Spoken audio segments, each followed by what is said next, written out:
পেটের উপর হাত রেখে হু হু করে কান্না পেল আমার। আমার সন্তানকে তার বাবা চায় না, এটা আমি কিভাবে সহ্য করব? যাকে চায় না তাকে নিয়ে ওই বাড়িতে ফেরার আমার কোনো ইচ্ছে নেই। বাবার বাড়ির সবাই আমাকে বোঝাতে পারছে না আমি কোথায় যাব। প্রেগনেন্সির এই খবরটা কি সবাইকে বলা উচিত? হ্যাঁ, উচিত। আমি কোনো চুরি ডাকাতি করিনি যে কথাটা লুকোবো। দোষ করলে সেটা দোষর মানব করেছে। আমার কি? সত্যি বলতে আমি ভয় পাই না। চুপচাপ শুয়ে রইলাম। অর্নি, তুই কোথায় বোন? এভাবে আমাকে একা করে দিলি, আমার যে নিজেকে খুব অসহায় লাগছে। আচ্ছা, আমাকে কি ভালোবাসা যায় না? দোষর কেন ভালোবাসলো না আমায়? তোর ভালোবাসায় ভাগ বসাতে চাইনি, তোরটা তোরই থাকবে। শুধু তার হৃদয়ের কোণে একটু জায়গা চেয়েছিলাম, দেয়নি রে। তাও মানলাম। কিন্তু যেদিন সে আমাকে জানিয়ে দিল আমার কিছুই সে চায় না, এমনকি বাচ্চাও না, সেদিনই ঠিক করে নিয়েছিলাম আমি দূষরের কাছে ফিরবো না আর। তবে কেন এখন এত ঝামেলা ক্রিয়েট হচ্ছে রে? তুই জানিস আমি কতটা সেলফ রেসপেক্টিং ছিলাম আর এখন কতটা সেলফিশ। আমি দোষর দুজনকে পরিস্থিতির শিকার। কিন্তু এখন কি করব আমি? একা একা কথা বলতে বলতে কখন যে ঘুমিয়ে পড়লাম মনে নেই। ঘুম ভাঙলো একেবারে সকালে। বিছানা থেকে উঠতে ইচ্ছে করছে না, শরীর ম্যাজ ম্যাজ করছে, হাত পা ব্যথা হয়ে গিয়েছে। চুলগুলো হাত খোপা করে গায়ে ওড়না গোছাতে গোছাতে আয়নার সামনে দাঁড়ালাম। কাল রাতে কিছুই খাইনি, খিদে পেট চৌচো করছে। আমার ভেতর একটা প্রাণ আছে, তাকেও তো খেতে দিতে হবে। ভাবতেই ঠোঁটের কোনো হাসি ফুটল। ওর তো মা আছে, নিষ্ঠুর বাবার প্রয়োজন নেই, কাউকে লাগবে না আমাদের। আমি জানি আমাদের পাশে সবসময় অর্নি আছে, আমার বাচ্চা আছে আমার জন্য। সারা ঘরময় আমার অনাগত সন্তানের সঙ্গে কথা বলে কাটালাম, মনটা বেশ ফুরফুর লাগছে। মা হওয়াটা সত্যিই চমৎকার এবং আনন্দদায়ক। বাঁচার ইচ্ছে হাজার গুণ বাড়িয়ে দেয়, সাহসী করে তোলে, শক্তি আর প্রাণ যোগায়। ঘর থেকে বেরোলাম খুব স্বাভাবিকভাবেই। সবাই আমার দিকে তাকিয়ে রইল, যেন চিড়িয়াখানা চিড়িয়া আমি। দোতলায় না গিয়ে হাত মুখ ধুয়ে টেবিলে বসে নাস্তা খাচ্ছি। পরিমাণের চেয়ে বেশি খাওয়ায় মেজো চাচি হেসে বললেন, আজ খাবার বুঝি খুব ভালো হয়েছে? হয়েছে তো। তাহলে আর একটু নে। দাও। দুশোরকে সিঁড়িতে দেখা গেল, ঘুম ঘুম চোখে উপর থেকে নামছে। ওমা, উনি যায়নি? রাতে কি এখানেই থেকেছে নাকি? যাকগে, আমার কি, এত ঠেকা পড়েনি ওনার কথা বাবার। খুব করে খাওয়ায় মনোযোগ দিলাম। দুশোর এসে আমার পাশে চেয়ারে বসলো। আম্মু খাবার বেড়ে দিচ্ছেন ওনাকে, আর দুশোর ফ্যালফ্যাল করে আমার দিকে তাকিয়ে আছে। আমি খাওয়া সেরে পাতে পানি ঢেলে উঠে পড়লাম। ছাদে উঠে রেলিংয়ের উপর বসে থাকলাম। পাশের কচুরি পানা ডোবায় ঢিল মারি, কেন জানি মজা পাচ্ছি এসব করে। আচ্ছা, সবাই যখন জানবে আমি মা হতে চলেছি, তাদের রিয়াকশন কেমন হবে? হঠাৎই কাঁধে কারোর হাতের ছোঁয়া লাগতে পেছনে ফিরে তাকালাম। ধূসর, এই তোর লোক একটা। আমি কথা না বলে বিরক্ত হয়ে সামনে তাকালাম। বড্ড অস্বস্তি হচ্ছে। এখানে কি চাই সে? কথা বলবে না? আমাকে একা থাকতে দিন দয়া করে। সরি কাল ওভাবে থাপ্পড় দেওয়ার জন্য। এখন কি আরো মারতে ইচ্ছে করছে? তাহলে মেরে দিন, আমি কিচ্ছু মনে করব না। সরি বললাম তো।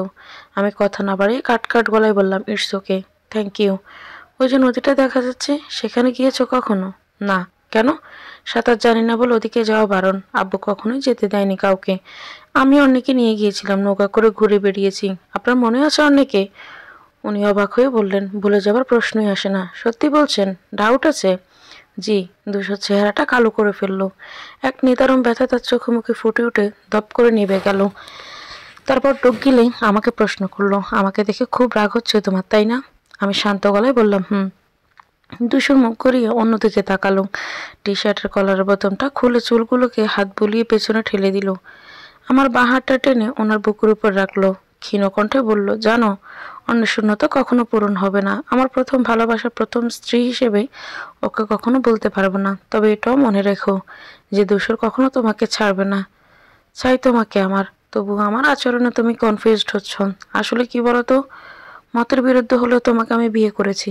অন্যের মতো তুমিও আমার স্ত্রী। মাঝে মাঝে অন্য যখন আমার কাছে আসে শুধু তোমার কথাই বলে।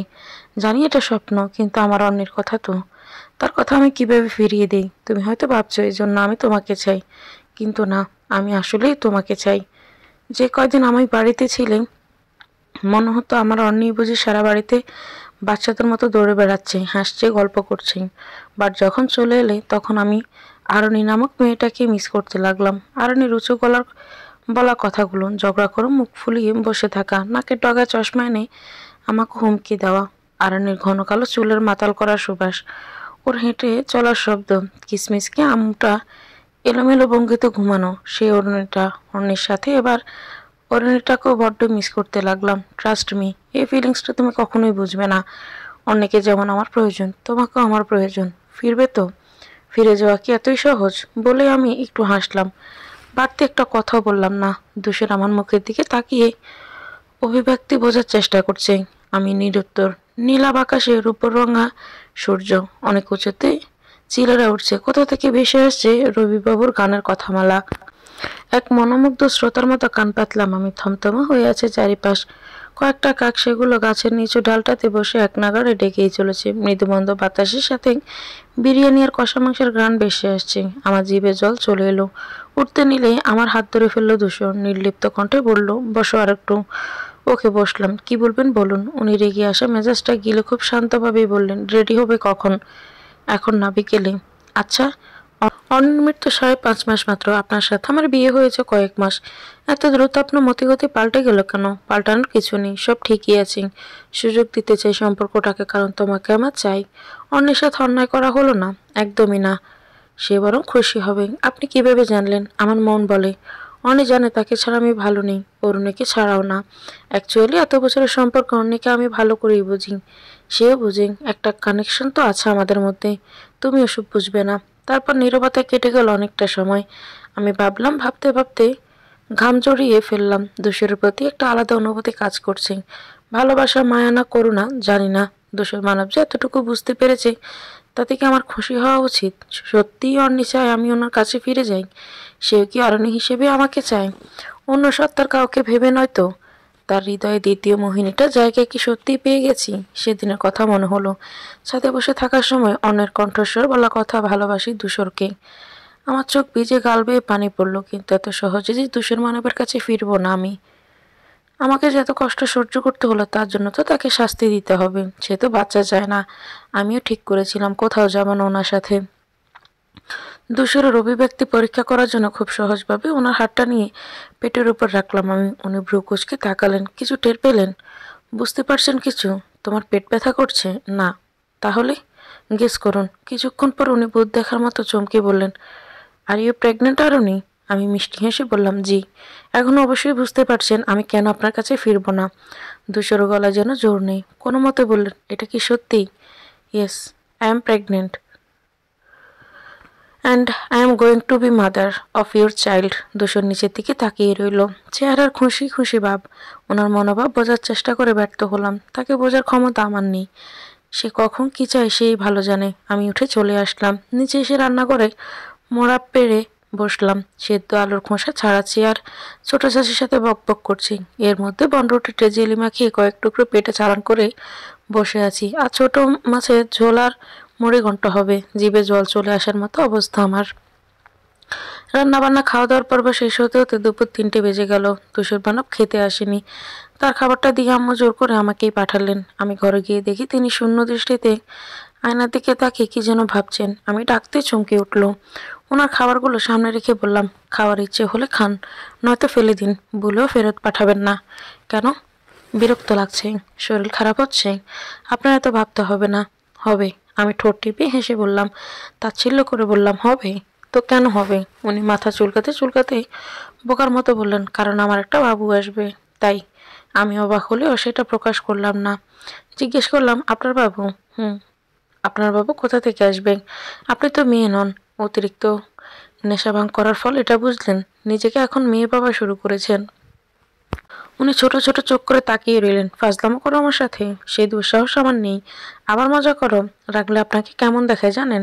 একটা গন্ডারের মতো, যার নাকের ওপর শিং আর দেখতে ভীষণ কুৎসিত। উনি ক্যাটকেটে স্বরে বললেন, একটা অবলা প্রাণীকে তুমি কুৎসিত বলতে পারো না? আল্লাহর সৃষ্টি সবই সুন্দর। আমি তো ওটা আপনাকে বললাম। ধূসর রেগে আমার হাত চেপে ধরেই আমি ঝটকা মেরে হাত সরিয়ে হুমকি দেওয়ার গলায় বললাম, নেক্সট টাইম আমাকে ছোঁয়ার আগে 10বার ভাববেন, নয়তো যা করিনি কখনো তাই হবে। কি করবে তুমি? নারী নির্যাতনের মামলা ঠুকে দেব। একেবারে 14 বছরের জেল। বলবো যে প্রেগনেন্সি টাইমে ধূসর মানব নেশাখোর এক লোক আমার গলা চেপে ধরে আমাকে মেরে ফেলার জঘন্যতম ষড়যন্ত্র করেছে। তোমার সোকল্ড কথাবার্তা কেউ শুনবে কেন? তাছাড়া তোমাকে মেরে ফেলার কোনো কারণই তো নেই। অলরেডি দুটো বিয়ে করে বসে আছি। আর যন্ত্রণায় ভুগছি। থার্ড টাইম বিয়ে করার ইচ্ছে থাকলে তা নয়তো একটা কথা ছিল। তোমার যুক্তিটা মেনে নেওয়া যেত। বাট আমি তো এখন তোমাকে নিয়ে যেতেই এসেছি, এছাড়া আর কোনো কারণ তো নেই। আমি শক্ত গলায় বললাম, কারণ আছে। এই বাচ্চার বাবা তাকে মেনে নিতে চায় না, তাই আমাকে মেরে ফেলার প্রমাণ লোপাট করতে চায়। ধূসর একটা হতিবিম্বি ভাব নিয়ে বলল, কে বলল? এক নিষ্ঠুর লোক, তাই বুঝি? ধূসর আমাকে একটানে নিজের কাছে নিয়ে আসলো। আমি নিজেকে সামলানোর আগে উনি আমার ঘাড়ে মুখে রেখে বললেন, আমার একটা ছোট্ট বেবি থাকবে, যাকে আমি কোলে নিয়ে ঘুরবো, ওকে নিয়ে ঘুম পাড়াবো, তাই না অরুণী? আমি বিরক্তিতে কটমট করে বললাম, ইনডিরেক্টলি বোঝাতে চাইছেনটা কি আপনি? ধূসর ভাঙা ভাঙা গলায় বলল, ওই তোমার পেটের ভেতর থাকা ছোট্ট পুচকুটাকে আমার লাগবে বললেই হলো? এত সহজ? বাচ্চার বাবা আমি, বুঝলে? না, তাছাড়া কোনো প্রুফ তো নেই যে আপনি আমার বেবির বাবা। আপনার তো কিছুই মনে নেই। এতটা নেশাগ্রস্ত অবস্থায় থাকা আপনার একটা ফল দায় করে বেড়াতে হচ্ছে আমাকে। ছাড়ুন আমায়। ধূসর আমাকে ছেড়ে দিল, বলল, যত যাই হোক বাচ্চাটা আমার। আমি তেড়ে উঠে বললাম, মেন্ট্রো ড্রামা বন্ধ করেন আপনি। রেডিমেড বাচ্চা পেয়ে এখন দরদ উতলে পড়ছে বুঝি? একটা সন্তান হলো বাবা মায়ের ভালোবাসার ফসল, কোনো ভুলের ফসল নয়। আর আমি যদি ওকে নষ্ট করে ফেলি তাহলে আপনার কিছু বলার থাকতে পারে না। আপনার বরং খুশি হওয়া উচিত, কারণ আপনি যা চেয়েছেন তাই হচ্ছে। ধূসর অসহায় মুখে তাকিয়ে থাকলো। আমি প্লেটে খাবার তুলে দিয়ে বললাম, খেয়ে নিন। তুমি যে এসব বললে একবারও খারাপ লাগলো না? আপনার কি একবারও বুক কাঁপেনি যখন বলেছিলেন বাচ্চা দরকার নেই? বলুন, রাগের মাথায় বলে ফেলেছি। তখন আমি নিজের মধ্যে থাকতাম না, ভালো করেই জানো। আপনি সবকিছু অজান্তেই রেগে রেগে বলেন, তাই তো? রাগের মাথায় কাউকে আঘাত করা, কথা বলা ঠিক নয়। হয়তো বলতে চাননি, কিন্তু বলে তো ফেলেছেন। আপনাকে মেনে নিতে গেলে প্রতিবার এই কথাটাই মনে আসে আমার। কিছুতেই বিশ্বাস করে উঠতে পারি না বলেই আমি চলে আসি। এখনো বাড়ির কাউকে ঘটনাটা বলা হয়নি, কিন্তু জানানোটা দরকার। প্রথমে মেজো চাচিকে খুলে বললাম, বলতে গিয়ে লজ্জায় আমার কণ্ঠরোধ হয়ে আসছিল, কোনো শব্দ বেরোচ্ছিল না। মেজো চাচি হেসে ফেললো আমার অবস্থা দেখে। বাড়ির সবাইকে যখন সবটা খুলে বলল, আমি লুকিয়ে রইলাম। বিশেষ লাভ হলো না, কারণ পুনম খুঁজে খুঁজে ঠিকই বাথরুম থেকে বের করলো আমায়। সবাই তো দারুণ খুশি আমাকে নিয়ে, সে কি আহ্লাদীপনা! ধূসরবাবু হইচই শুনে উপরের শ্রেণীতে দাঁড়িয়ে দাঁড়িয়ে দেখছেন, মুখ গম্ভীর। আব্বু আমাকে নিজের পাশে বসিয়ে বললেন, এবার তো নিজের প্রতি খেয়াল রাখতে হবে মা। আমি মাথা নাড়ালাম। আব্বু মাথাটা নিচু করে প্রশ্ন ভরা চোখে আমার দিকে তাকালেন, তারপর বললেন, এবার আর রাগ করে থেকো না আরো মা। বাচ্চার বাবা হিসেবে ধূসরও কিন্তু একটা অধিকার আছে। আর তুমি ভুলেও ভেবো না বাচ্চা নিয়ে একা জীবনযাপন করে দিবে। ধূসরকে তোমারই নাই দরকার হতে পারে, কিন্তু যে আসতে চলেছে তার দরকার আছে। বুঝতে পেরেছো তো আমি কি বলছি? জি, বুঝতে পেরেছি। আমার শ্বশুর শাশুড়ি খবরটা পেয়ে পরের দিনে আমাদের বাড়িতে এসে পড়লেন আমাকে নিয়ে যাওয়ার জন্য। কিন্তু আমি বিভিন্ন কৌশল আম্মুকে রাজি করে এ বাড়িতেই রয়ে গেলাম। যদিও আমার ওই বাড়িতে ফিরে যাওয়ার নিয়ে অন্য একটা প্ল্যান আছে। ভালোবেসে তো ক্ষমা করে দিলাম ধূসরকে, কিন্তু কিছু শাস্তি তো ওনার প্রাপ্য। ওই যে বললাম, দিন দিন বড্ড সেলফিশ আর আবেগী হয়ে যাচ্ছি। চাইলেও বাস্তবতা দেখাতে পারছি না। ভালোবেসে মানুষ নাকি অনেক ক্ষেত্রে পাগল হয়ে যায়, আমার হয়েছে সে দশা। উফ, আর তুই এমন কেন হয়ে যাচ্ছিস? প্রেমে মারা জলে ডুবে না, টাইপ প্রেমিকা হয়ে যাচ্ছিস যে। ধূসরের শত শত ভুল ক্ষমা করে দিয়ে একটা আত্মসম্মানবোধহীন নারীর পরিচয় দিচ্ছিস, এমনটা কি হওয়া ছিল আদৌ? মনের কোনো উকিলের অন্যের ডায়েরিতে কালো কালিতে লেখা সেই ধূসর চিরকুটের পঞ্জিকা মালা। ধূসরকে শাস্তি হিসেবে যা দিয়েছিলাম তা হলো, আমার সাথে 2 মাস কোনো যোগাযোগ রাখতে পারবে না, আমাদের বাড়িতে আসতে পারবে না, ফোন দিতেও পারবে না, লুকিয়ে কোনো খোঁজও নিতে পারবে না। আমি অসুস্থ হয়ে পড়লেও সে আসতে পারবে না। মোট কথা, আমার ব্যাপারে কোনো কিছুই উনি জানার চেষ্টাও করতে পারবেন না।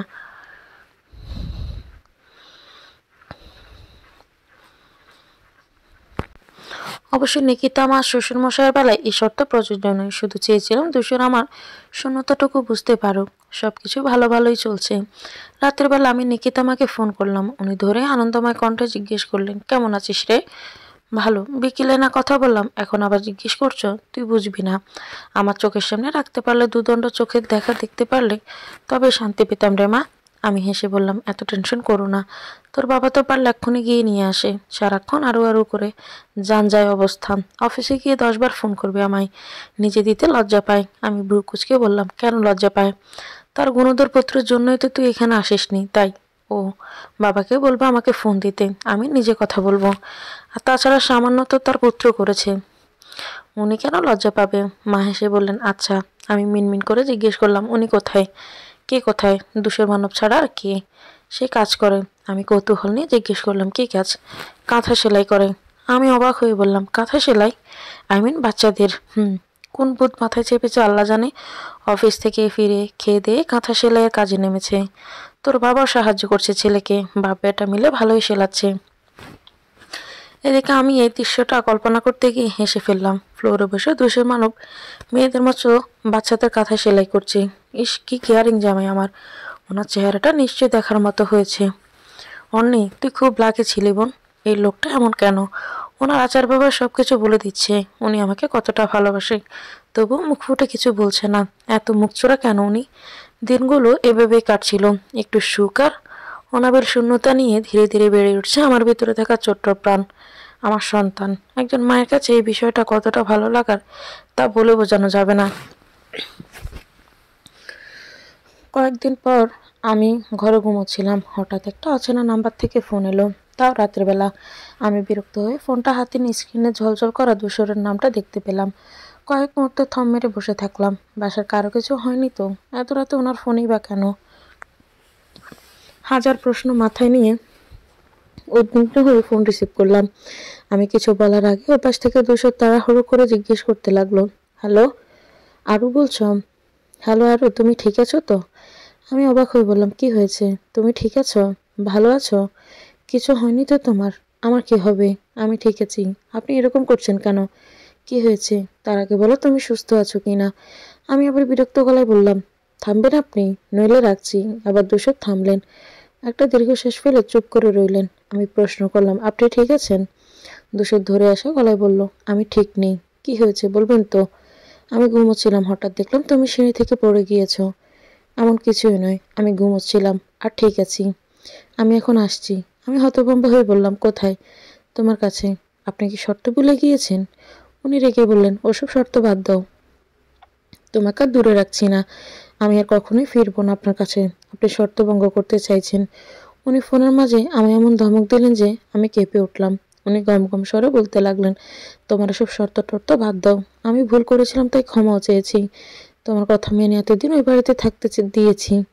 আমার সাথে একটা কথা বলা দূর পর্যন্ত ফোন পর্যন্ত করনি। তোমার খোঁজ নেওয়ার কোনো স্কোপ রাখুনি। আব্বু আম্মু পর্যন্ত তোমার খবরটুকু দেয় না। অবশ্য সেটা তোমার ইন্ধনেই। এভাবে কতদিন থাকা যায়? প্লিজ চলে এসো।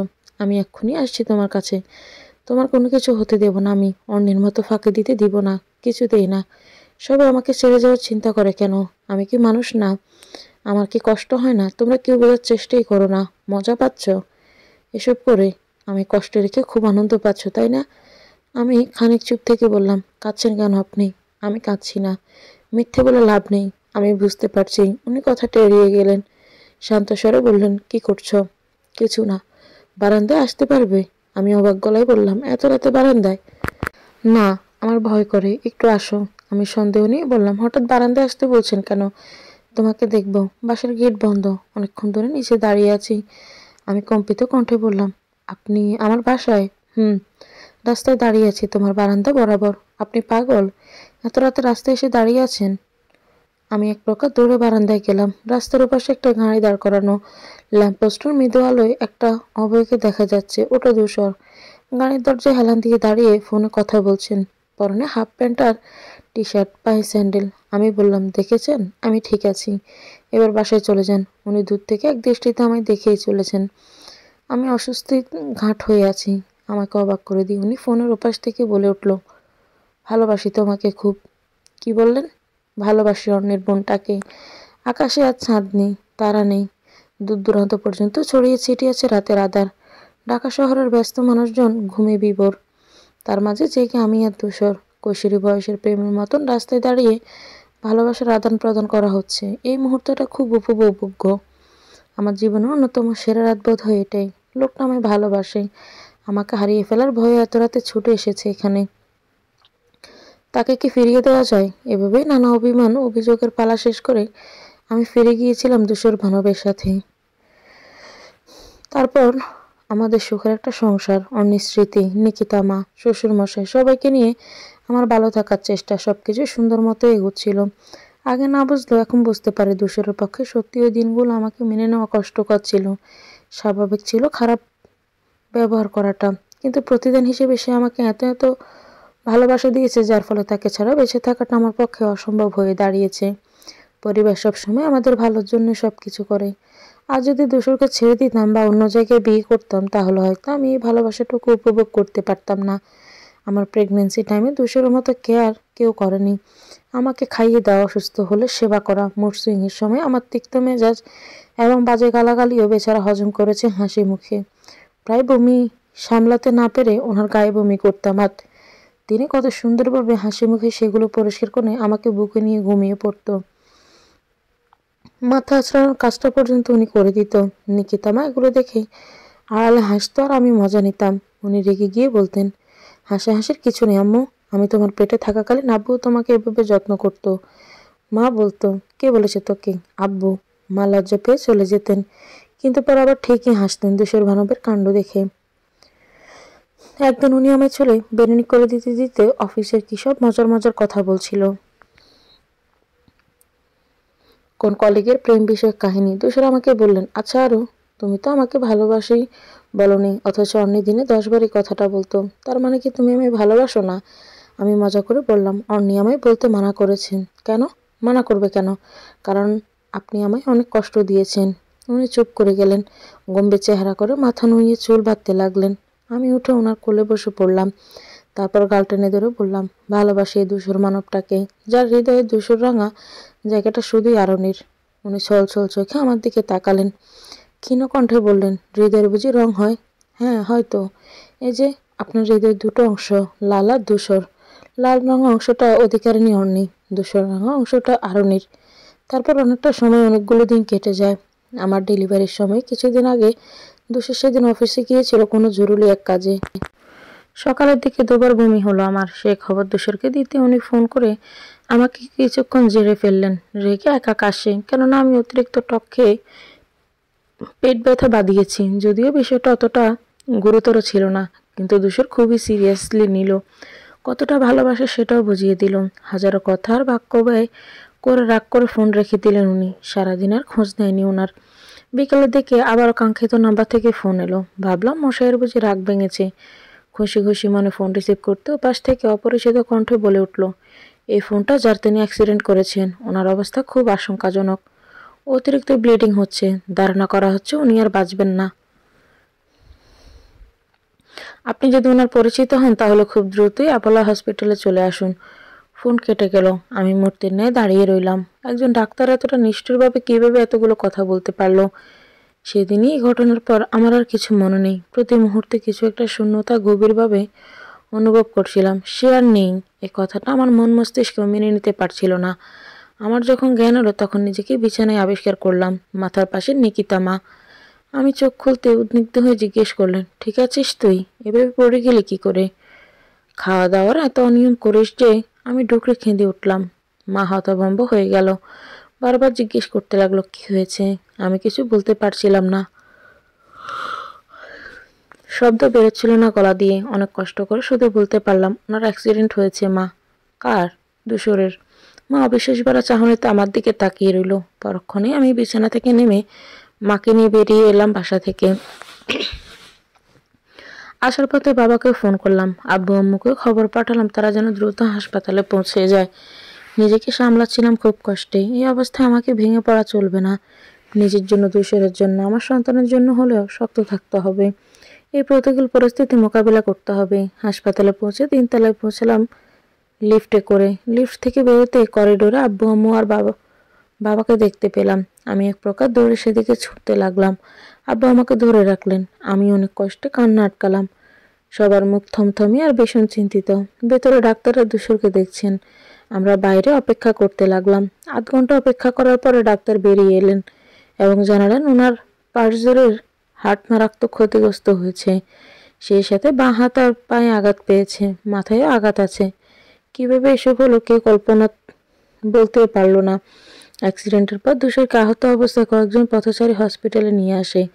আপাতত এটুকুই জানে তারা। দূষর মানবের জ্ঞান ফিরলে অ্যাক্সিডেন্টের ঘটনা ভালোভাবে বোঝা যাবে। তাছাড়া অনেক ব্লিডিং হওয়ার কারণে সমস্যাটা গুরুতর। আব্বুর সাথে দূষরের ব্লাড গ্রুপ ম্যাচ করে আব্বু ওনাকে রক্ত দিলেন। সারা রাত আর জ্ঞান এলো না ওনার। তবুও আমার অস্বস্তি। ফোন করে ডাক্তাররা যেভাবে বলেছিল আমি তো ভয় পেয়ে গিয়েছিলাম। এসব কি? একজন মৃতপ্রায় মানুষকে চিকিৎসা না করে মৃত বলে দেওয়াটা কতটা জঘন্য মানসিকতার পরিচয় বহন করে তিনি বোধহয় সেটা জানে না। এই কাজটা নাকি নিউ এক ডাক্তার করেছেন। আমি ভীষণ বিরক্ত হলাম এই ঘটনা শুনে। এই ডাক্তারকে সামনে পেলে দাঁড়িয়ে চড়িয়ে দাঁত ফেলে দেব এমন একটা ভাব। আম্মু অনেক কষ্টে আমায় মুখ বন্ধ করার চেষ্টা চালালেন, তাও আমার আশ্রাব্য গালিগালাজ বন্ধ হলো না। পরে অবশ্যই ডাক্তারের হয়ে হসপিটালের কর্তৃপক্ষ ক্ষমা চান। দুশোরে জ্ঞান এলো সকালে। ডাক্তার চেক আপ করে জানালেন উনি মোটামুটি ঠিক আছেন, তবে 1 মাস ফুল বেড রেস্টে থাকতে হবে, হসপিটালে কয়েকদিন কাটাতে হবে। সবাই কেবিন থেকে বেরিয়ে যাওয়ার পরে আমি ডিভানে বসে রইলাম। দুশোরের সাথে এখন পর্যন্ত একটা কথাও বলিনি। কেন বলবো? সে নাকি আমার উপর রাগ করে বাড়ি আসার পর অ্যাক্সিডেন্টটা হয়েছে। একটা মাইক্রোবাসের সাথে ওনার গাড়ি ধাক্কা খায় প্রচণ্ডভাবে, আর উনি গুরুতর আহত হন। এই কথা শুনে আমি সেই কখন থেকে গাল ফুলিয়ে বসে আছি, কান্না পাচ্ছে আমার। দুদিন ধরে বক্ষ পিঞ্জরের খাঁচায় আটকে রাখা কষ্টগুলো একসাথে বেরিয়ে আসতে চাইছে। আমি ডুকরে কেঁদে উঠলাম। দুশো শুয়ে থেকে কাঁপা গলায় আস্তে আস্তে বলল, কাঁদছো কেন আরো? ওনার কণ্ঠ শুনে মাথায় রক্ত চড়ে গেল আমার। ন্যাকা, কাঁদছো কেন আরো? যেন জানে না কেন কাঁদছি। আমি ভীষণ রেগে বলে উঠলাম, একদম চুপ, একটা কথাও বলবেন না আমার সাথে। হয়েছেটা কি? মুড সুইং হচ্ছে? আমাকে বলো। আমি তেড়ে উঠলাম, বললাম, মুড সুইং? আমাকে দেখে আপনার এরকম মনে হচ্ছে? হুম। খেয়েছ? এই কথাটা যেন আগুনে ঘি ডালার মতো হলো। এই লোকটা কি পাগল? হাত পা হাড্ডিগুলো ভেঙে পড়ে আছে বিছানায়, আর আমাকে জিজ্ঞেস করছে খেয়েছি কিনা। অদ্ভুত প্রচণ্ড রাগে আমি যখন কাঁপছি, উনি ক্ষীণ কণ্ঠে বললেন, এত রাগারাগি করো না, আমাদের বেবিটার ক্ষতি হবে। আমি ফোফাতে ফোফাতে বললাম, এই কথাটা একবারও ভেবেছেন আপনি? তাহলে আমার সাথে রাগ করে এত জোরে গাড়ি চালাতেন না। আসলে আমার তখন মাথা ঠিক ছিল না, রাগ হচ্ছিল খুব। অতিরিক্ত রাগ মানুষের ধ্বংসের কারণ। আপনি যতবারই রাগারাগি করেন ততবারই কিছু না কিছু ঘটেই। আচ্ছা, আর এরকম করব না। আমি বললাম, সত্যি তো? হুম। উনি ইশারা করে কাছে ডাকলেন আমায়। আমি এগিয়ে গিয়ে বেডের সাইডে রাখা টুলের উপর বসলাম। ওনার হাতে পায়ে প্লাস্টার করা। ডান হাত দিয়ে আমার গাল ছোঁয়ার চেষ্টা করলেন, ফলে হাত খানিকটা ব্যথা পেয়ে উফ করে চেঁচিয়ে উঠলেন। আমি রেগে তাকালাম, নড়াতেই পারেন না, আবার ঢং। ডাক্তার এসে দেখে গেলেন ওনাকে। বাসা থেকে খাবার দাবার নিয়ে আসা হলো। ধূসর আর মা মিলে আমাকে বাসায় পাঠিয়ে দিতে চাইলো, কিন্তু আমি গেলাম না। কান্নাকাটি করে মায়ের সাথে রয়ে গেলাম। 5 দিন পর ধূসরকে বাসায় নিয়ে আসা হলো, মূলত আমার জন্যই। কারণ হসপিটালে ওইরকম পরিবেশ আমি নিজেকে মানিয়ে নিতে পারছিলাম না, আর ধূসরকেও ছেড়ে আসছিলাম না। তাই এক প্রকার রাগারাগি করে উনি ঠিক করলেন যে বাসায় চলে আসবে। ওনার কথাই কথা, আমাকে ধমকিয়ে সারা। তাই আমিও আর কিছু বলিনি। ধূসর লোকটা যে আমার অস্তিত্বের সাথে মিশে আছে তা আমি খুব ভালো করেই বুঝতে পারি। ওই 2 ঘটনার পর জুন মাসের তপ্ত গরমে চারিদিক বিষণ্ণতার চাদরে ছেয়ে আছে। বারান্দায় বসে বাইরে দৃষ্টি মিললেই দেখা যায় ব্যস্ত নগরীর, ব্যস্ত মানুষের আনাগোনা। সবাই ছুটে চলেছে, দুদণ্ড এদিক ওদিক তাকানোর সময় যেন নেই কারোর। বাতাসের সঙ্গে ভেসে আসছে মন খারাপের খবর। মেঘের দল বেঁধে হারিয়ে যাচ্ছে দূরে। সেদিকে তাকিয়ে থাকতে থাকতে আমার দৃষ্টি ঝাপসা হয়ে আসে। চোখ থেকে দুপোটা জল গড়িয়ে পড়ল। শাশুড়ি মেয়ে এসে পেছনে দাঁড়ায়। আমার হাতে ভেজা তোয়ালেটা দিয়ে দীর্ঘশ্বাস ফেলে ঢুকে যান ঘরে। আমি দড়িতে তোয়ালেটা মেলে দিয়ে রুমে চলে এলাম। এসে দেখি ধূসর আস্তে ধীরে উঠে বসার চেষ্টা করছে। নিকিতা মা ঘরে নেই, হয়তো রান্নাঘরে গিয়েছে। আর এই লোকটা আবারও পাগলামি করা শুরু করে দিয়েছে। আমি ওনাকে গিয়ে ধরলাম, রেগে বললাম, সমস্যা কি আপনার? হাত পা ভেঙেও শান্ত হননি? বকছো কেন? তা নয় তো কি করব? আদর করব? উনি মুখটা বিকৃত করে বললেন, পেটে ব্যথা পাচ্ছি। আমি উদ্বিগ্ন হয়ে ওনাকে বালিশে হেলান দিয়ে শুইয়ে দেওয়ার চেষ্টা করলাম। উনি চোখ দুটো বন্ধ করে রইলেন। ডান হাতটা টেনে আমাকে নিজের পাশে বসালেন। তারপর কাঁধে মাথা রেখে নিচু স্বরে জিজ্ঞেস করলেন, খেয়েছিলে দুপুরে? খেয়েছি। কথাটা মিথ্যে বললাম, কারণ আমি খাইনি। ওনার এই অবস্থায় খাবার আমার গলা দিয়ে নামতে চায় না। মাও আমাকে জোর করে খাওয়াতে পারেন না, যদিও এই সময় এটা ঠিক নয়। মিথ্যে বলে লাভ নেই। যাও খাবার খেয়ে আসো, আমি খাইয়ে দেব। আপনি কিভাবে খাওয়াবেন? নিজে খেতে পারেন না, আবার অন্যকে? এত কথা কেন বলো আরও? বিরক্ত হলে আমি চুপ করে আছি। No problem. দূষণ নিকিতা আমাকে ডেকে খাবার আনতে বললেন। তারপর নিজের সামনে বসে থেকে খাওয়ালেন আমায়। রাতে ঘুমোতে গিয়ে কোনো কারণ ছাড়াই আরও 1 দফা ঝগড়া করে ফেললাম। এক পর্যায়ে আমি ঝগড়ায় হেরে গেলাম। ওনার সাথে না পেরে আমি প্রচণ্ড রাগে কেঁদে দিলাম।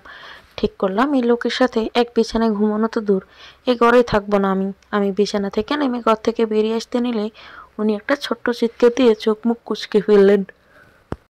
আমি ভয় পেয়ে ওনাকে ধরে আতঙ্কিত গলায় জিজ্ঞেস করলাম, কি হয়েছে আপনার?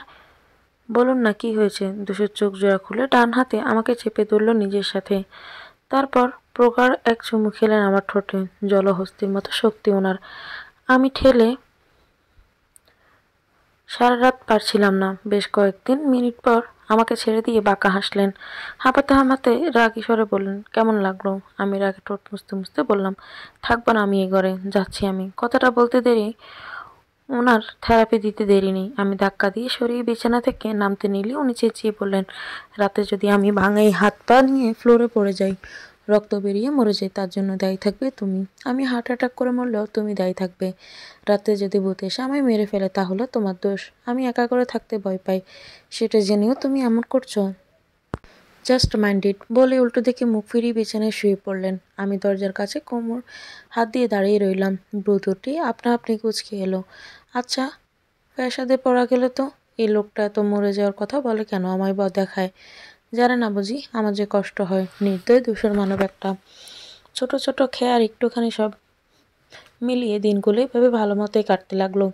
দিনে দিনে আমাদের প্রেম গভীর থেকে গভীর হচ্ছে। দুশোর ততদিনে সুস্থ হয়ে গিয়েছে। আশেপাশের সবকিছু, মানুষের স্বভাব, সবকিছুই পাল্টেছে। আমাদের ঘরের রূপটাও পাল্টেছে। অন্যের ব্যবহৃত জিনিসপত্র দিয়ে সাজানো হয়েছে ঘরটা। বরাবরই আর পছন্দের জিনিসপত্র ইউনিক ছিল। আমার পছন্দ আবার ততটা ভালো নয়, কিন্তু এত সুখের মাঝে থেকেও মাঝে মাঝে আমি অন্যের শূন্যতা অনুভব করি। তখন কষ্টে বুক ভেঙে কান্না আসে, কিন্তু দুশোরের সামনে কাঁদি না। বেচারা তাহলে খুব কষ্ট পাবে। আমার এই বোনটাকে আমি আমার হৃদয়ের একটা অংশে খুব যত্ন করে রেখে দিয়েছি, আর ওর ভালোবাসাটাকে আগলে আমি বেঁচে আছি। এটাই নিয়তির কারুকাজ।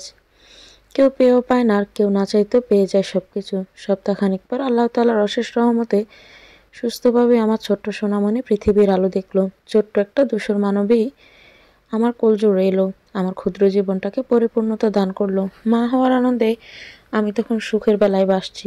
দোষের তো পুরো হসপিটালের সবাইকে মিষ্টি বিতরণ করেছিল।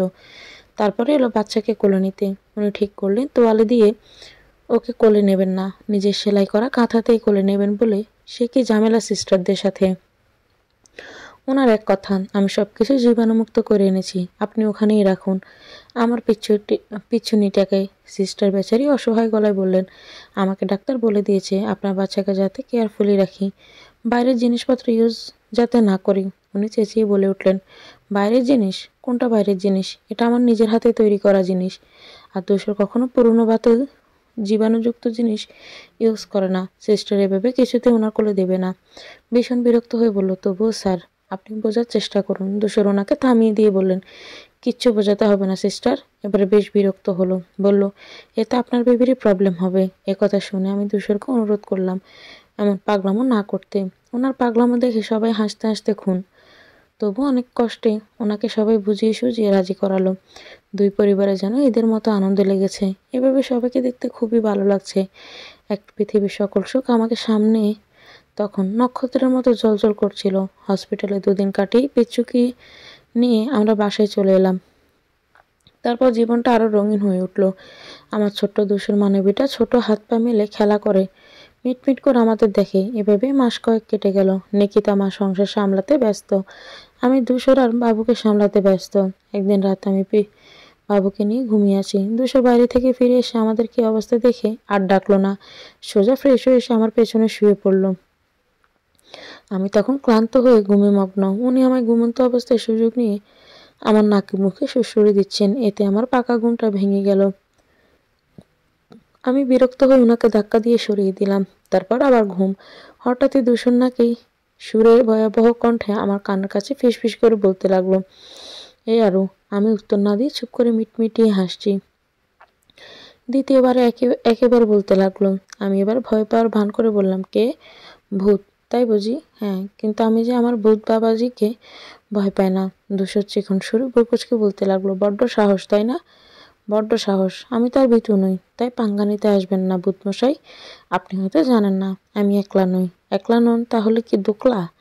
অবভিয়াসলি মিস্টার ভূতমশাই, আমার সাথে আমার বোন অর্নি আছে। তার বোনকে ভয় দেখিয়ে আপনি পার পেয়ে যাবেন তা তো হতে পারে না। দোষের ভাব নিয়ে বললো, তোমাদের দুটো বোনকে বোতলে করে আমার হৃৎপিণ্ডে ঢুকিয়ে রাখবো, তারপর মজা বুঝবে। হাসালেন আমায়। সেই স্পর্ধা আপনার নেই মিস্টার। এই যে দেখুন আমার কোলে আমার পিচ্চনি আছে, আমার মেয়ে মাকে বাঁচাবে। উনি হুট করে উঠে বসে পড়লেন, ভ্রু কুঁচকে নাক টেনে বলতে লাগলেন, বারে বাহ, বাবু কি তোমার একলা নাকি? এতে বুঝি আমার কোনো অংশীদারিত্ব নেই? আকাশ থেকে বুঝি পিচ্চুটিটা এসে পড়েছে? হ্যাঁ সেটাই। উনি রেগে গেলেন। কি বললে? ওনার চিৎকারে আমি চুপ হয়ে গেলাম। ওনার রাগে কথাগুলো থেকে বাঁচার জন্য আমি মুখটা গম্ভীর করে বিষাদ মাখা কণ্ঠে বললাম, আপনার বুদবুদ খেলা বন্ধ হলে এবার দয়া করে একটু চুপ করুন ধূসর মশাই। উনি উদ্বিগ্ন হয়ে বললেন, কেন? তোমার কি শরীর খারাপ লাগছে? না, ভীষণ ক্লান্ত লাগছে। বাবুকে এতক্ষণে কেঁদে কেঁদে ঘুমিয়েছে, বেশি জোরে কথা বললে উঠে পড়বে। ঘুমাবে? আপনি তো ভাঙিয়ে দিলেন, এখন আর ঘুম আসছে না। ধূসর কিছু একটা ভেবেচিন্তে বলল, চলো বারান্দায় যাই। আজ জ্যোৎস্না রাত, জ্যোৎস্না রাত দিয়ে আমি কি করব? জ্যোৎস্না খাবে। তোমার জীবনটাও ধূসর থেকে জ্যোৎস্নাময় হয়ে উঠবে। অন্যের ফেভারিট কাজের মধ্যে এটাও একটা, তুমি জানো। আমি আলতো হেসে ধূসরের গালে হাত রাখলাম। নিদারুণ এক অনুভূতি টের পেলাম মনের কোণে। একটু নয়, অনেক বেশি ভালোবেসে ফেলেছি এই মানবটাকে। আমি ক্ষীণ কণ্ঠে বললাম, আমি ধূসরহীন জীবন চাই না, জ্যোৎস্নাময় জীবন তো এটাই যেখানে আমার ভালোবাসা আছে। আমি এখন ভালোবাসার মানুষের সাথেই সুখে আছি, তাহলে কেন অন্য কিছু চাইব? ধূসর হাসল। চা করে নিয়ে আসি? বাবুকে দেখবেন যাতে উঠে না যায়। আচ্ছা। আমি রান্নাঘরে গিয়ে 2 কাপ চা করে নিয়ে এলাম। ঘরে এসে দেখি ধূসর মানব বাবুকে নিয়ে খেলা করছে বিছানার উপর। ঘটনা বুঝতে পেরে আমি অগ্নিদৃষ্টিতে তাকালাম ওনার দিকে। উনি থতমত খেয়ে বললেন, ইয়ে মানে? মানে করবেন না। আমি জানি আপনি ওকে ঘুম থেকে উঠিয়েছেন। বাচ্চাদেরকে এভাবে ঘুম থেকে জাগানো ঠিক নয়, আপনি জানেন না? ধূসর বলল, ভাবলাম আজ চন্দ্রবিলাস করব, তাই কন্যাকে সাথে নিয়েই করি। এটা বলতে আমার ঘুণোদর কন্যা হেসে হেসে বাবার কথায় সায় জানালো। ধূসর ওর গাল টেনে দিতে খিলখিল করে হাসতে লাগলো। বাপ বেটির আহ্লাদীপনা দেখে আমি মুখ টিপে হাসছি। আমি কড়া চোখে মেয়ের দিকে তাকাতেই সে ঠোঁট ভেঙে কেঁদে দিল। ধূসর আমাকে বেকট এক ধমক দিয়ে বাবুকে কোলে করে বারান্দায় চলে গেল। মেয়ের কান্না থামানোর চেষ্টা না করে উনি দুনিয়ার হাবিজাবি কথা বলে চলেছেন আর ওর পিঠে হাত বুলাচ্ছে। মেয়ে আমার এমনিতেই চুপ হয়ে গেল। এই লোকটা এত ফাজিল, সুযোগ পেলেই বাবুকে ঘুম থেকে জাগানোর ফোন দিয়াটে। ওনার নাকি শান্তশিষ্ট বাচ্চা কাচ্চা পছন্দ নয়, বাচ্চারা থাকবে চঞ্চল, প্রাণবন্ত, উচ্ছল। কিন্তু এটা শুধু ওনার মেয়ের জন্যই সেরা। অন্য কারো বাচ্চা এমন হলে ধূসর প্রচুর বিরক্ত হন। এমনকি ফোনেও বাবুর কান্নার শব্দ রেকর্ড করে রেখে দিয়েছে। সময় সুযোগ পেলে ওটা লাউডে দিয়ে বা মিউজিক বক্সে লাগিয়ে শোনেন। ওনার এই অদ্ভুত কর্মকাণ্ডে আমি প্রচুর বিরক্ত। অবশ্য আমার মেয়ে তার বাপের সব কর্মকাণ্ডই পছন্দ করে, যেমনটা অন্নি করত। মাঝে মাঝে মনে হয় আমার এই ছোট্ট পিচ্ছি মাঝেই অন্যের বাস। সেই চোখ, সেই নাক, সেই অভ্যাসগুলো যা অন্যের মাঝে ছিল, সবই আমি আমার মেয়ের মাঝে দেখতে পাই। এমনও হয় আদৌ? একটা দীর্ঘশ্বাস পেলে আমি ধীর পায়ে হেঁটে বারান্দায় গেলাম। নিকশকাল অন্ধকারে ধুয়ে মুছে দিচ্ছে মাথার উপর থাকা বিশাল ছাদটা। ধূসর মেয়েকে গান শোনাচ্ছে। এই লোকটা যে এত ভালো গাইতে পারে, তাও আবার রবি ঠাকুরের গান।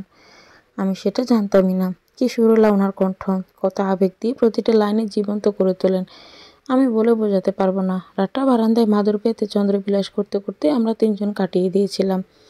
ইলিশ ঘুরে বৃষ্টির রাজির ছোঁয়া চোখে মুখে পড়তেই আমার ঘুম ভেঙে গেল।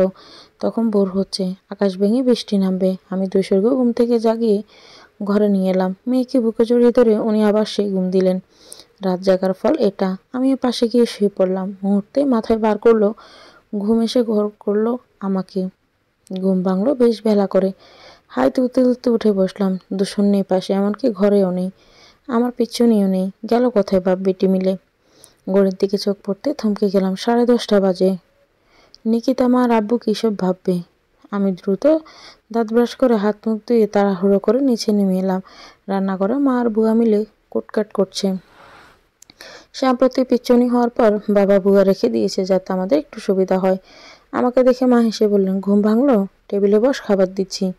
আমি প্রত্যুত্তর হাসি দিলাম। লজ্জা মিশ্রিত কণ্ঠে বললাম, আসলে কাল রাতে হয়েছে, আর বলতে হবে না। আমার ঘুণোদর পুত্রই বলেছে তোরা রাতে জ্যোৎস্না বিলাস করে সকালে ঘুমিতে গিয়েছিস।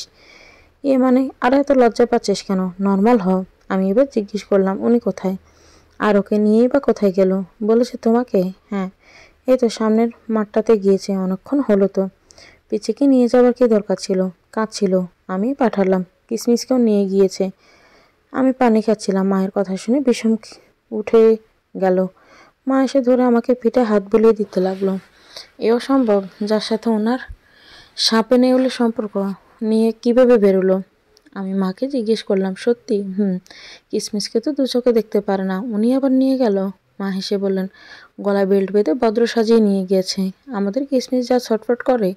আচ্ছা, নাস্তা করে নেই, আমি রান্না চাপাচ্ছি। মা রান্না বসাতে চলে গেলেন, আর আমি নাস্তা করে বাসনপত্র ধুয়ে মাকে হাতে হাতে কিছু কাজ করে দিয়ে ঘরদোর গুছিয়ে ঘরে চলে এলাম। দুশোর মেয়েকে নিয়ে এখনও আসেনি। অলরেডি 2 ঘন্টা হয়ে গেছে।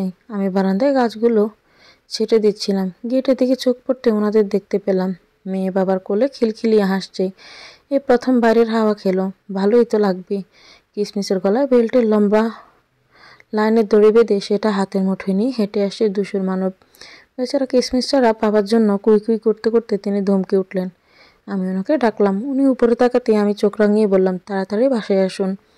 উনি আসছে বলে দ্রুত বাসার ভিতরে ঢুকলেন। আমিও নিচে নেমে এলাম। মেয়েকে আমার কোলে দিতেই আমি জিজ্ঞেস করলাম, কিসমিসকে ধমক দেন কেন এত? উনি বিরক্ত গলায় বললেন, ও লাফালাফি করে বেশি, এতক্ষণ জ্বালিয়ে খেয়েছে, শুধু চঞ্চলতা। আমি মিষ্টি করে বললাম, মা এত দৌড়তে নেই। ও মা আমার মুখ ভেঙচি দিল। বুঝতে পারছো কেমন? আমি অবাক হয়ে বললাম, আপনি ওকে মা ডেকেছেন? তাতে কি হয়েছে? আমি বললাম, কিছু না। বেচারা শকড হয়েছে হয়তো। আসলে আপনি তো ওকে সহ্যই করতে পারেন না। দুষ্টুমি করে বলেই ধমকাই।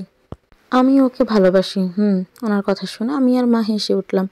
মেয়েও হেসে উঠল। বাবা বাইরে থেকে এসে দুশোর মানবের কথা শুনে মুচকি হেসে বললেন, বুদ্ধি হয়েছে তাহলে। উনি রাগে সরে বললেন, আব্বু তুমিও? আমরা সবাই হাসিতে ফেটে পড়লাম। উনি রেগে মেগে মেয়েকে কোলে নিয়ে চলে গেলেন। আমি কিসমিসকে খাবার দিয়ে ঘরে চলে এলাম। দুশোর কিঞ্চিত রেগে আছে। ওনার কপালে চুমু দিতেই উনি বোকা বোকা কণ্ঠে বললেন, আমার কি সত্যি বুদ্ধি নেই নাকি? আব্বু আমায় বোকা পাবে? ড্যামিট। ওনার কথায় অট্ট হাসিতে ফেটে পড়লাম আবারও। এভাবেই কাটতে থাকে আমাদের জীবন। আমাদের দুই পরিবারের সবাই ভালো আছে। অন্তত আমি ভালো আছি, দুশোর ভালো আছে। নইলে অন্যের পরিণতি কথা মনে হলে আব্বু আম্মু ভেঙে পড়ে, অসুস্থ হয়ে পড়ে। এখনও আমি সবসময় বুঝাই, তাই ওরা নিজেদের কন্ট্রোলে রাখার চেষ্টা করে, যেটা খুবই ভালো একটা বিষয়। তাছাড়া অনির আতুলের সাথে বিদেশে পাড়ি জমিয়েছে কয়েক মাস হলো। পুনম, ছোট মা, বেঞ্জো মা সবার জীবন আগের মতোই সচ্ছলপূর্ণ। নিকিতা মা বাবা এখন চিন্তামুক্ত। তাদের পাগল ছেলেটা যে স্বাভাবিক জীবনে ফিরে এসেছে, তাতেই তারা খুশি। আমিও আমার সংসারে সুখে আছি। তবুও কোথাও গিয়ে যেন আমি আটকে যাই, থমকে যাই। সেই দিনগুলোর কথা ভীষণভাবে মনে হয়। অর্ণি, আমার সেই বোনটি যে আমার মতো কঠোর একটা মেয়েকে আবেগী প্রেমিকা বানিয়ে দিয়ে গিয়েছে, ভালোবাসা বুঝিয়েছে, সেই মেয়েটিকে আমি খুব মিস করি। ওর শূন্যতা কুড়ে কুড়ে খায় আমাকে। ছেলেবেলার হাজারো পাগলামি যেগুলো দোষর জানা না, সেই সোনালি স্মৃতিগুলোর কথা মনে পড়লে হাউমাউ করে কাঁদতে ইচ্ছে হয়। কেন ছেড়ে গেল সে? উত্তর দেয় না কেউ। আমার মেয়ে আমারই কপি, তবে স্বভাব অভ্যাস সব অন্যের পেয়েছে। আমি বুঝতে পারিনি এতটা মিল কারোর সাথে কি করে হতে পারে। সে যখন মামা বলে ডেকে ওঠে, তখন ওর কালো মিশমিশে চোখ দুটো অন্যের মতোই জ্বলকে ওঠে, গালগুলো হেসে ওঠে। সেই হাসিতেই প্রতিবার প্রতি মুহূর্তে আমি আমার অন্যকে খুঁজে পাই। আমার গালে তো আর টোল পড়ে না, অন্যের পড়তো। দুশো নিজেকে তার মেয়ের নাম রেখেছে আরু। অন্যের তার হৃদয়ে, আর মেয়ে তার মোহনী। এরাই হলো তার হৃদমোহনী। তাই মেয়ের নাম রেখেছে মোহ, আমাদের মোহসোনা। সেদিন এক বৃষ্টিমাখা আষাঢ়ের রাত। মেয়ে ঘুম দিয়েছে খানিক আগে। আমিও ঘুমানোর প্রস্তুতি নিয়েছিলাম। দুশোর ফোনে কারোর সাথে যেন কথা বলছিল। আমাকে অপেক্ষা করতে বলে সে 1 ঘন্টা যাবত এক বন্ধুর সাথে খিঁচুড়ি আলাপ বসিয়েছেন। আমি রাগে জর্জরিত হয়ে শুয়ে পড়লাম। কথাই বলবো না এই লোকের সাথে। বন্ধু যখন আছে তখন বউয়ের কি দরকার? শুয়ে পড়ার মিনিট 5 পর দুশোর এসে আমাকে জড়িয়ে ধরে শুয়ে পড়লেন। এক পা আমার উপর উঠিয়ে দিয়েছে। ওনা বেদ করে আমার পেটে তার হাত বিচরণ করছেন। আমার রাগ ভাঙাতে এসেছে। আমি গুমগুম চোখে বিরক্ত হয়ে বলে উঠলাম, বন্ধুর সাথে গল্প করুন, এরকম করবেন না। আমি ঘুমোবো।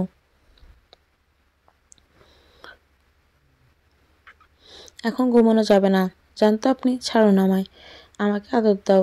বুড়ো বয়সে ভীমরতি ধরেছে মেয়ের পাশে, তাও আপনি এসব নির্লজ্জ কথাবার্তা বলছেন। আমি বুড়ো?